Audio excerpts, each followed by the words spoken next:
Today in court, we had a big DNA moment, and then we heard from one of the experts that the attorneys were arguing over last week. And y'all, the train went fully off the rails. Today is Monday, May 19th, and we just wrapped up trial day 18. These are my top moments. So we started out the day with two DNA analysts from Bodie Labs. The first was Nicholas Bradford. His testimony was pretty quick. He testified about the DNA that was on the taillight. It matched John O'Keefe and two other unknown individuals, but he said he was able to test Proctor and Buchanan, and it's not statistically a match to either of them. They can't officially exclude it, but it's not likely that they're a match. The next one was the big DNA moment, though. The next one was Carl Miyasako. Now, Carl testified about the little hair that could. This is the one that they could not get a DNA profile for to do the regular DNA testing, so they did mitochondrial DNA testing. Now, the thing about mitochondrial DNA testing is that it's passed on from the mother to the child, meaning anybody from the mother's side of your family tree is going to have that same mitochondrial DNA, all of your maternal relatives. So Miyasako testifies that he was able to rule out 95% of the population, but he's not able to rule out John O'Keefe. But the big DNA moment actually came on cross-examination when Alan Jackson questioned him about this. A male like John O'Keefe, for instance, the known sample that you were working with, shares the exact same mitochondrial DNA as, for instance, his mother. Correct? Correct. His mom and any other maternally related individuals. You just took the words right out of my mouth, and that's my next question. Stop being smarter than me. It's going to be a tough task. It's also the exact same mitochondrial DNA for his grandmother, right? Correct. And let's move the lineage off the tree trunk and move it onto branches. For instance, if his mother had two children, John and a sister, his sister would also have the exact same mitochondrial DNA, correct? Correct. And now staying on that branch of the tree, going out to a leaf, if his sister had children, those children would have the exact same mitochondrial DNA. Correct. So another way of saying that, his maternal niece, his maternal nephew would have the identical mitochondrial DNA as John O'Keefe, correct? Correct. So for so long, we have heard about this hair being John O'Keefe's hair. And this is the first time that it was actually brought out that this could have been John O'Keefe's hair or his niece or nephew's hair. They all lived in the same home and they were all with Karen all the time around the car. So it's the same DNA. That was a big, big moment in court. And I'm surprised that it wasn't made a bigger deal last year.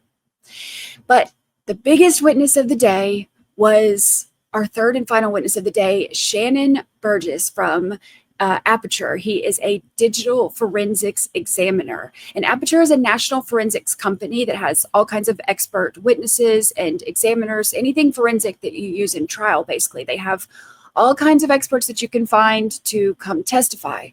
Now, Brennan was the first up to ask him questions. So Burgess said that he basically took all of the data that was available and he tried to correlate the timestamps from John O'Keefe's phone data with the time of the Lexus data.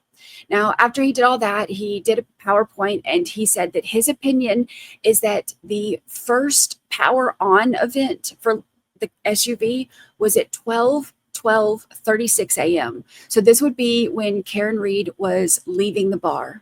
He said that the power off event that correlates with that is at 12:42 and 8 seconds. So that would be when Karen Reed would be arriving home at John O'Keefe's house, according to Burgess. Now, he walks through the other power on and power off events and the times that he correlated to them, like leaving John O'Keefe's house the next morning, Karen Reed going to her parents' house, the car being put on and off the tow truck when it was being taken to the Sally Port. And he walks all through that. Now, he says that the clock variance is accurate to the minute in the Lexus SUV. He said that the cars don't calculate the seconds. So there's like a 60-second variance that's accepted in the digital community because those clocks don't register seconds. So whatever time it says, it could be 60 seconds one way or the other. Now, here's the thing though, based on the new report he now says that he can give a clock variance of 21 to 29 seconds. So with this new variance, he now has the opinion that the trigger times for the two events that he looked up, the 3-point turn and then the backing up event. The backing up event is the big one that he wanted to talk about. That is the one that Brennan says is Karen Reed backing her SUV into John O'Keefe in front of 34 Fairview. He says that this happens at 12:32 and 12 seconds, meaning it now perfectly aligns with Whiffin's testimony, which is what Alessi argued was Burgess's reason for doing this new report, to align his information with Whiffin's report and John O'Keefe's phone data. So then cross-examination starts, and Alessi gets up to ask questions. The first thing he really starts asking is about credentials. Alessi says it's imperative that credentials are accurate and truthful, right? And Burgess says, yeah. And then we start hearing about the issues with Burgess's credentials. So here's the problem. Apparently, his credentials on the Aperture website are incorrect. If you go to the Aperture website, Burgess is listed as having a Bachelor of Science in Mathematics and Business Administration.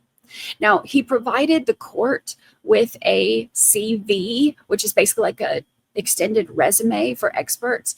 And that one says that he is currently pursuing his degree. But here's the problem. There isn't even a degree offered at University of Alabama, Birmingham in mathematics and business. So currently pursuing it isn't really an option. But also currently pursuing it is not what's listed on the website or on his LinkedIn. If you click on the button on the website and it takes you to his CV, it has the year 2022 as his graduation date. If you go to his LinkedIn, it says something totally different. Now, he started pursuing his degree in 2008. So he said he's been pursuing this bachelor's degree for 17 years. And the hyperlink on the website for Aperture that actually links to his LinkedIn was available a few days ago, but within the last 72 hours, it has now been disabled and you can't reach it anymore from that website. So basically, everywhere you look on any of his information has different years that he supposedly graduated, but he hasn't even graduated. So it was pretty cringy watching Alessi walk through all of that with him on the stand. And with credentials and education kind of rocking his entire testimony, the cross-examination is off to a very shaky start. And then Alessi moves into Burgess's report. Now, in January of this year, Burgess prepared his initial report. But here's the problem. The initial report that he did not have anything about these tech stream events, which is like the main thing that he testified to when he was being questioned by Brennan. So he does this big report and has nothing about that in there. And then he prepares another report on May 8th, literally just a couple weeks ago in the middle of trial. And now he has this changed number of this 21 to 29 second range. And he all of a sudden has these trigger events in there that he didn't have before. And he mentions a collision that he had never mentioned in the other report. So Alessi is questioning him about this new report. And remember, last week, this is kind of what the attorneys on both sides were really arguing about. And Brennan had said that he didn't know this report was coming. He was surprised to get it. He said that the expert just took it upon himself to do all of this. And then Alessi's questioning him about it, and he reads, well, you can take a look at the clip. You said on direct examination, sir, that you prepared your May 8th report on your own initiative. Those were your words on your direct testimony, correct? Correct. I'm going to read the first line of your May 8th, 2025 report. Okay. Do you have it in front of you, sir? I do, yes. It starts, Dear Mr. Brennan. Do you see that? Yes, I do. Pursuant to your request. That's the request you're referring to of Mr. Brennan, correct? Correct. I have completed an additional analysis concerning the above referenced matter. To formulate opinions, the following additional items were reviewed. Pursuant to your request is crazy. So Alessi asks him about this, and his excuse for this, he said he just cut and pasted from a previous report. How does it not matter for a report that's going to be used in a murder trial to not be checked for accuracy? How is that a thing? Okay, if the CV is somehow wrong or whatever, that doesn't look good. But your own report in a murder trial, that's a huge deal. And especially because Brennan said he didn't know it was coming. So could this be just cut and paste and an accident or a mistake or whatever? Yeah, maybe. But Hank is not out of the woods yet, because Burgess then admits that he talked to Brennan on May 7th, the day before Burgess dated and sent this new report. Alessi asks if he told Brennan on May 7th when he reached out, if he told him about this report and if he told him he was sending it. And y'all, he said yes. Did you tell Mr. Brennan that you were going to be submitting the report shortly to him on May 8th? Yes. Did you agree to a time when you would submit that report? No, I did not. Did you tell him when you were going to submit it? No, I did not. But after the conversation on May 7th, you discussed with him that you had either pretty close to finalize the report. It's a pretty extensive report, right? Correct. So on May 7th, you were pretty well along the way in that report, correct? Correct. Did you let Mr. Brennan know that? Yes.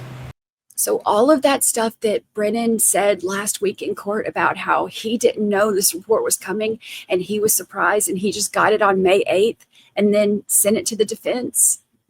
Burgess just said, yeah, he knew. I told him. That's wild. That's wild.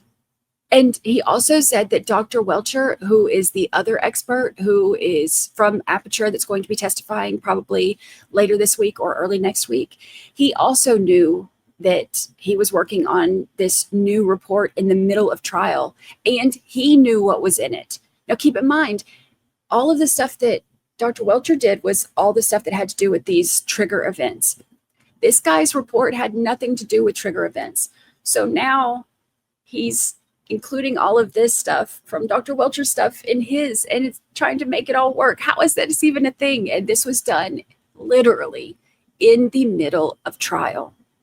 Now, Alessi begins to ask Burgess if he's familiar with Ian Whiffen and with his report, and if he's familiar with Jessica Hyde and knows that she's working on the case. And he said, yes, he is aware of that. Now, that part is not done yet. There are still a lot of questions that will be asked about this. Remember, Alessi said that he's actually aligning his information to go with Whiffen's testimony on the phone data. So I expect this cross to continue in the morning to be just as spicy as it was this afternoon. So be sure to join us. We'll be live tomorrow morning, 9 a.m. right here on Crime Junkie Jury.